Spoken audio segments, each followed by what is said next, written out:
Aqui em Apocalipse 4, a partir do versículo 1, o título é Visão do Trono no Céu. Essa mensagem de João, ela ocorre depois das cartas enviadas para as igrejas, né, daquela época. Aí ele começa a falar a visão do céu, né? Ele diz que olhou, e viu uma porta no céu, uma porta aberta.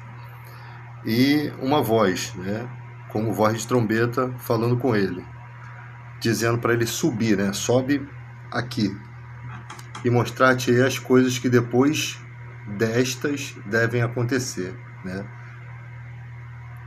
E logo fui arrebatado no Espírito, aqui está em E maiúsculo, significando Espírito Santo, né? E havia um trono que estava posto no céu e um só assentado nele, tá? Aqui no texto do celular, o Espírito está em minúsculo, mas nas escrituras está em maiúsculo, tá? É possível que seja arrebatado no próprio espírito dele, o espírito dele tenha sido arrebatado. Estava sentado, era na aparência semelhante à pedra de jaspe, sardônia, e o arco celeste estava ao redor do trono. Então tinha um trono, tinha alguém sentado, e tem ali umas características terrenas, né, que não dá para se comparar com uma questão celeste. Então ele fala uma coisa mais ou menos semelhante a algo aqui na Terra, que pudesse expressar aquela visão. Diz que o arco celeste estava ao redor do trono, possivelmente um arco-íris, né, ao que dá a entender. E ele parecia semelhante à esmeralda, e ao redor do trono havia 24 tronos, tá? E vi sobre os tronos 24 anciões vestidos de vestes brancas, e nas cabeças tinham coroa de ouro, né? E do trono saíam relâmpagos, trovões e vozes. E diante do trono ardiam 7 lâmpadas de fogo, as quais são os 7 Espíritos de Deus, verso 5. Tá? Então João está dando detalhes aqui muito importantes. Havia diante do trono como um mar de vidro, semelhante a cristal, e no meio do trono e ao redor do trono, 4 animais cheios de olhos, por diante, por detrás. Aí ele vai dando os detalhes desses animais que ele viu. O primeiro animal era semelhante a um leão, o segundo a um bezerro, e o terceiro tinha rosto como de homem. E o quarto animal era semelhante a uma águia voando. E os 4 animais tinham cada um 6 asas, e ao redor e por dentro estavam cheios de olhos, e não descansavam nem de dia nem de noite, dizendo: Santo, Santo, Santo é o Senhor Deus. Então a gente percebe que esses animais, eles não são representações malignas, tá? Porque eles estão glorificando a Deus, tá? O Todo-Poderoso, Santo, Santo, Santo Deus, o Todo-Poderoso, que é, que era, que é e que há de vir. E quando os animais davam glória, honras e ações de graça ao que estava sentado sobre o trono, né, no caso Deus, ao que vive para todo sempre, os 24 anciões prostravam-se diante do que estava sentado sobre o trono e adoravam o que vive para todo sempre, tá? Adoravam a Deus, e lançavam suas coroas diante do trono. Eu não sei se era uma forma de reverência, né, tipo você tirar a coroa e botar para frente, ou de fato lançavam essa coroa, né, dizendo: digno és, Senhor, de receber glória, honra e poder, porque tu criaste todas as coisas, e por tua vontade são e foram criadas. Aí vai continuar a visão, o livro e o cordeiro. E vi na destra do que estava sentado sobre o trono, ou seja, na mão direita de Deus, um livro escrito por dentro e por fora, selado com 7 selos, tá? Isso aqui me lembra aqueles livros que eram selados com vela, né? Fechados com vela, e quando a pessoa recebia lacrado com aquela cera, né? E aí a pessoa rompia, tipo, para guardar o que estava dentro do livro, ou de algum mensageiro antigo, né? Sempre selava com cera. Então era a prova de que ninguém rompeu aquilo ali, aquela mensagem era secreta, tinha que chegar até a pessoa. Só que aqui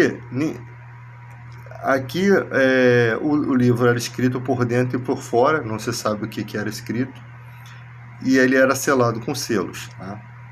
E vi um anjo forte bradando com grande voz: quem é digno de abrir o livro e de desatar os seus selos?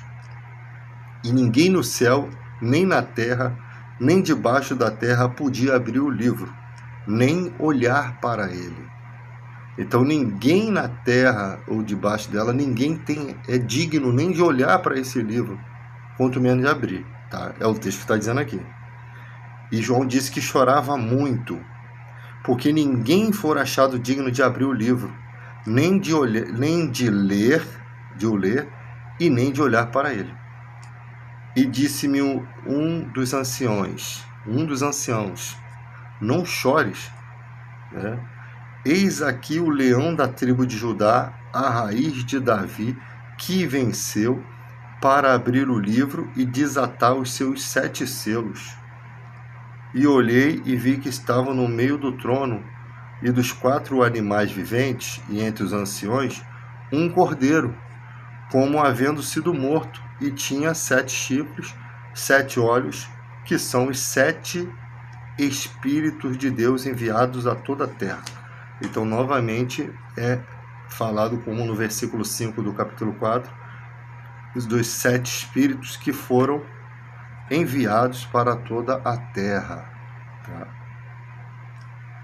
Então, os anciões, olhei e vi que estava no meio do trono e dos 4 animais viventes, e entre os anciões, um cordeiro como que com aspecto, né, aparência de que tinha sido morto. E tinha 7 chifres e 7 olhos, que são os 7 Espíritos de Deus enviados a toda a terra. Chifre geralmente é representado como poder, né? Os 7 olhos aqui são os 7 Espíritos de Deus que esse cordeiro tinha, né? E ele veio e tomou o livro da destra do que estava assentado no trono. Aí como é que um cordeiro vem e toma o livro, né? Possivelmente a aparência de um cordeiro. Ele era um homem, possivelmente com a aparência de cordeiro. Porque como é que ele vai vir, vai tomar das mãos um livro sem ele ter mão? Ele é um cordeiro? Então, o aspecto, possivelmente, né? E veio e tomou o livro da destra que estava sentado no trono. E havendo tomado o livro, os 4 animais e os 24 anciões prostraram-se diante do cordeiro, tendo todos eles harpas e salvas de ouro cheias de incenso, que são as orações dos santos. E cantavam um novo cântico, dizendo: digno és de tomar o livro e abrir os seus selos, porque foste morto e com o teu sangue compraste para Deus homens de toda a tribo, língua, povo e nação, e para o nosso Deus os fizeste reis e sacerdotes, e eles reinarão sobre a terra.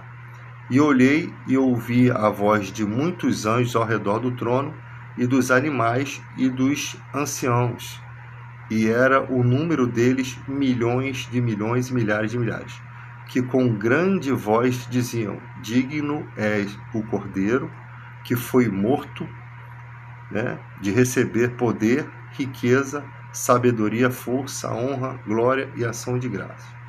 E ouvi toda a criatura que está no céu, na terra e debaixo da terra, e que está no mar, e todas as coisas que nele há, dizer: ao que está assentado sobre o trono e ao Cordeiro sejam dadas ações de graça, honra, glória e poder para todo sempre. E os 4 animais diziam: amém. E os 24 anciões prostraram-se e adoravam ao que vive para todo sempre. Aqui você vê claramente que tem Deus e tem Jesus, totalmente numa forma separada, né? Como sendo seres distintos. Um no trono e outro que vai tomar esse livro das mãos do ancião, de Deus, né, no caso. Tá? E havendo o cordeiro aberto um dos selos, olhei e ouvi um dos 4 animais que dizia como em voz de trovão: vem e vê. E olhei e vi um cavalo branco, e o que estava sentado sobre ele tinha um arco, e foi-lhe dado uma coroa, e saiu vitorioso e para vencer. E havendo aberto o segundo selo, ouvi o segundo animal dizendo: vem e vê. E saiu outro cavalo vermelho, e ao que estava sentado sobre ele foi dado que tirasse a paz da terra e que se matassem uns aos outros, e foi-lhe dada uma grande espada. Então você percebe que esses selos abertos, eles vão revelar um julgamento, né, um juízo. Você percebe que tinha lá a oração, né, no versículo 8, que ali tem as harpas, salvas de ouro cheias de incenso, que são as orações dos santos. No momento dessa ocorrência, né, os clamores chegando a Deus, vai começar a justiça de Deus. Então, o mundo nessa época vai entrar em juízo, tá? É bem nítido isso aqui, que os 7 selos que o Cordeiro vai abrir vai representar um juízo final, vai representar uma mudança total, radicalmente nessa terra, a ponto de ser toda a imundície eliminada. Isso daí é o foco da oração. Isso daí, a justiça em todo o mundo, é o objetivo, né, de toda a humanidade, de se ter uma justiça nesse mundo. Só que essa justiça, ela não vai vir dos homens, embora os homens lutem, né, por ela vai vir de Deus. Porque no final de tudo o homem vai estar tão contaminado que ele vai maltratar, né, a humanidade. Quando tudo estiver dominado, a humanidade vai começar em peso ser maltratada por alguns líderes. Então já não resta mais o que fazer nesse mundo. É como se você tivesse um sistema que comandasse todo mundo. E esse sistema, ele exatamente é o sistema maligno, né, que vai estar ali oprimindo, não vai deixar mais o mundo conseguir resistir em sociedade, né? Não vai ter como o mundo seguir uma trajetória de paz sendo oprimido por esse sistema. É o que aparenta isso aqui. E por isso vai vir, ali tem as orações das pessoas, que são os clamores, né, as angústias, os desejos por uma mudança naquele quadro universal, posso dizer assim, aquele quadro mundial, e isso vai ser ouvido por Deus. Então, por isso que João chorava muito ali, aparentemente, porque ele sabia que o mundo, né, teria um fim, né, um juízo. Tanto que você vê as repreensões de Deus nas cartas que ele recebe antes para as igrejas, né, de que já havia ali coisas acontecendo e tal, injustiças, perseguições, e que o mundo estaria caminhando realmente para um fim trágico. Então ele chora muito porque sem a abertura desses selos não existe justiça. O mundo fica completamente dominado pelo império das trevas.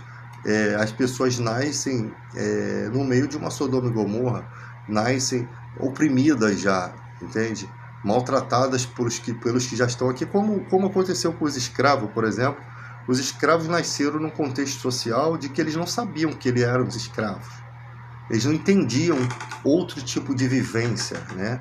Eram pessoas totalmente submissas, porque você nasce numa casa onde seus avós foram escravos, seus pais são escravos, e você começa a ser preparado para ser um servo da casa.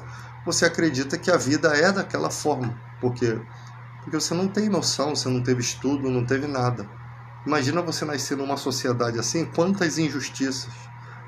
Você ser dominado por uma outra raça, quantas injustiças acontecem. E olha a dificuldade que se tem depois no futuro.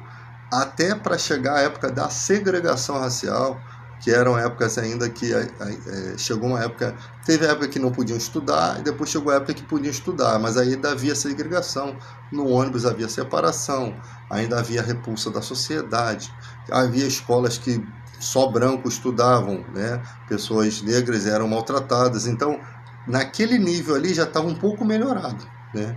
Já não era o bastante. O bastante é a gente ter uma sociedade que respeita as diferenças, né? As minorias ou as diferenças. Ter esse respeito evita que exista injustiças, né, por parte de gente que coloca na cabeça que aquilo ali é errado e acaba fazendo coisa errada. Então você percebe pela própria escravidão que não tem como você viver num mundo subjugado, onde outros reinam sobre a sua liberdade. Tá? Então a liberdade ela é uma coisa muito importante. Né? A Venezuela, por exemplo, ela não se industrializou, ficou muito presa ao petróleo e está pagando um alto preço aí, né, de ser invadida pelos Estados Unidos porque ela não fez acordos bilaterais, não conseguiu se conectar com o mundo, né? Ela se manteve somente naquela riqueza, achando que aquilo ia proteger. Fez pacto com grandes nações, mas a gente está percebendo que não, no final não vai ter força. Países que têm acordos bilaterais, que têm Copa do Mundo, que tem Olimpíada, que tem uma série de envolvimentos com o mundo todo, já fica muito mais difícil de ser invadido, né? Por quê? Porque acaba atrapalhando todo o trâmite mundial. Então isso é uma espécie de proteção que uma nação tem. Os Jogos Olímpicos, os esportes, todas essas questões sociais, elas acabam amarrando um país a outros e causando, quando se fazem injustiça a um país nesse nível, todos os outros entram em alerta.